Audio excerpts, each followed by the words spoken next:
Welcome to mirror TV. ఈసారి ఎన్నికల్లో సత్తెనపల్లి నియోజకవర్గం నుంచి ఒక ప్రత్యేకమైనటువంటి పరిస్థితి నెలకొని ఉంది.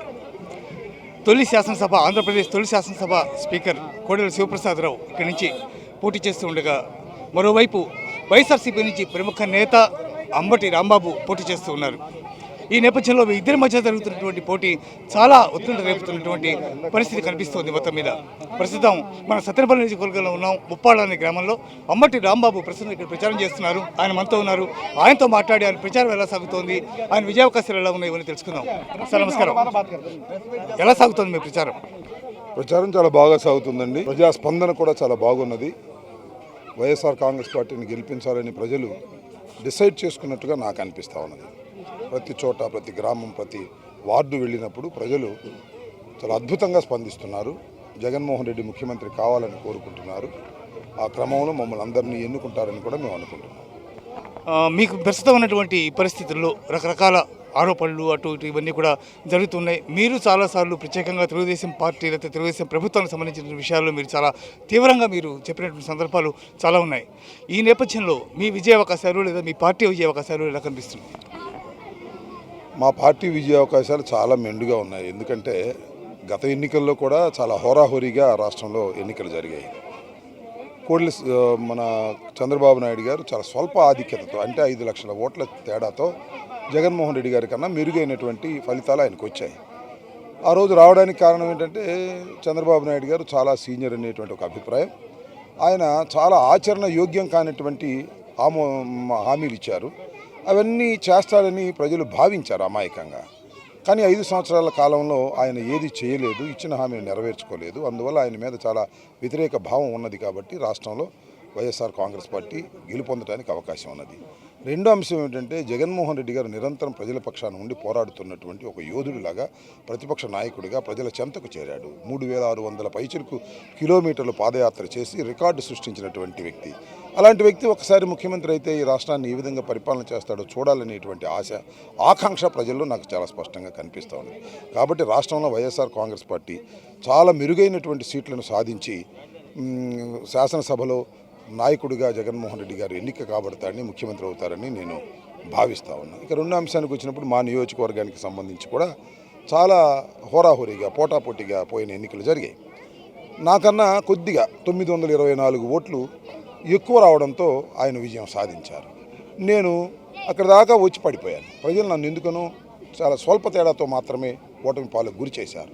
మరి అప్పటి నుంచి ఇప్పటిదాకా నేను ప్రజల మధ్యనే ఉండి మళ్ళీ ఎన్నిక కావాలి ఇదే ప్రాంతంలో అనేటువంటి ఉత్సాహంతో, ఉద్దేశంతో నేను ఇక్కడ పనిచేస్తున్నాను. అయితే కోడెల శివప్రసాద్ గారు ఈ 5 సంవత్సరాల పరిపాలన కూడా చాలా దౌర్భాగ్యమైనటువంటి పరిపాలన అందించారు. వారి కుటుంబ సభ్యులు పరిపాలనలో ఇంటర్ఫీర్ అయ్యి రాజ్యాంగేతర శక్తులుగా అనేక కోట్ల రూపాయలు దండుకున్నారు, దౌర్జన్యాలు చేశారు, ధనార్జన చేశారు, ప్రజలను లెక్క చేయలేదు. చివరికి తెలుగుదేశం కార్యకర్తలను కూడా లెక్క చేయనటువంటి పరిస్థితి ఏర్పడుతూ ఉన్నది. మీరు ఒకటి గమనించినట్లయితే ఆయనకు టికెట్ వచ్చినప్పుడు తెలుగుదేశం వారందరూ కూడా రోడ్ల మీదకి వచ్చి చంద్రబాబు మాకు ముద్దు, కోడెల మాకు వద్దు అనేటువంటి మాటలు మాట్లాడారు. అంతేకాదు, ఒక తెలుగుదేశం నాయకుడైతే ఎంత ఘోరంగా మాట్లాడంటే కుక్కకైనా ఓటేస్తాం కానీ మేము కోడెల శివప్రసాద్కి ఓటేయము, మమ్మల్ని పీకు తిన్నాడు అన్నాడు. అంటే తెలుగుదేశం కార్యకర్తలను కూడా పీక్కు తినే దశకు ఆయన అవినీతి వెళ్ళిపోయింది. కాబట్టి ప్రజలు అలాంటి అవినీతి పనులను గెలిపిస్తారని నేను అనుకోను. తప్పనిసరిగా వారిని ఓడిస్తారు. 5 సంవత్సరాల నుంచి ఇక్కడ పనిచేస్తున్న నేను అంతకుముందు 3 సంవత్సరాలకు పనిచేశాను. ఓడిపోయిన తర్వాత కూడా పనిచేస్తున్నాను. నన్ను ఆదరిస్తారని, జగన్మోహన్ రెడ్డి గారి వెంట శాసనసభకు నన్ను పంపిస్తారని నేను భావిస్తున్నాను. నాకు అనుకూలంగానే ఓటర్లు ఉన్నారని నేను భావిస్తున్నాను. ఎంత మెజార్టీతో మీరు విజయం సాధించబోతున్నారు? నేను చెప్పలేను. ఎందుకంటే ప్రజల మీద విశ్వాసం ఉన్నది. మెజార్టీ ఎంతైనా రావచ్చు, చెప్పలేము. బ్రహ్మాండమైనటువంటి వేవ్ ఉన్నది అనేది నాకు అర్థమవుతా ఉన్నది. ఒక అద్భుతమైన వేవ్ జగన్మోహన్ రెడ్డి గారికి అనుకూలంగా ఉన్నది. ఇక్కడ కూడా కోడెల శివప్రసాద్ అనే ఒక దుర్మార్గమైన రాజకీయవేత్తను ఓడించాలనే కసి ప్రజల్లో ఉన్నది. అది ఎన్ని మెజార్టీలు ఎంత వస్తాయి ఏమిటి అనే దాని మీద, ప్రజల నిర్ణయాల మీద నేనేమి భరోసా ఇవ్వలేను. కానీ తప్పనిసరిగా కంఫర్టబుల్ మెజారిటీతో నేను గెలుస్తా అనేటువంటి విశ్వాసం ఉంది.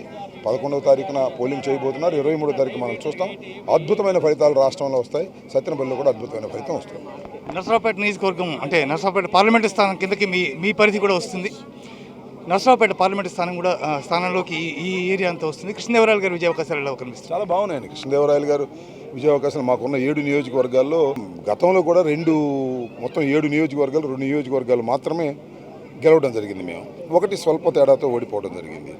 కడమ చోట్ల వాళ్ళు గెలిచారు. కానీ ఇక్కడ ఒక ప్రత్యేకమైన వాతావరణం ఏమున్నది అంటే ఈ గెలిచినటువంటి 5 నియోజకవర్గాల్లో కూడా ఆ గెలిచిన అభ్యర్థులు, ఉదాహరణకి పత్తిపాటి పుల్లారావు గారు, కోడెల శివప్రసాద్ గారు, ఎర్రపతినేని శ్రీనివాస్ గారు, శ్రీధర్ గారు, అలాగే ఆంజనేయులు గారు, వీళ్ళందరూ కూడా పరిపాలన చాలా దుర్మార్గంగా చేశారు.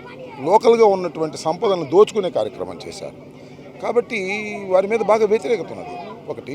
రెండవది జగన్మోహన్ రెడ్డి గారి మీద అభిమానం ఉన్నది. కాబట్టి చాలా నర్సరావుపేట పార్లమెంటరీ కాన్స్టిట్యున్సీ చాలా కంఫర్టబుల్ మెజారిటీతో పార్లమెంటరీ నియోజకవర్గం కూడా గెలుపొందే అవకాశం ఉంది.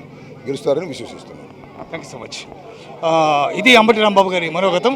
ఖచ్చితంగా తాను విజయం సాధిస్తారని, ప్రధానంగా ఇక్కడ ఎన్నికల్లో వైఎస్ జగన్మోహన్ రెడ్డి చెప్తున్నటువంటి అంశాలు, మేనిఫెస్టో, అలాగే స్థానిక నేతల మీద ఉన్నటువంటి వ్యతిరేకత, ఇవన్నీ కూడా చాలా తీవ్ర ప్రభావం చూపిస్తాయి. ఖచ్చితంగా వైఎస్ఆర్సీపీ విజయం సాధిస్తుంది, తాను కూడా విజయం సాధిస్తానని ఆయన చెప్తున్నారు.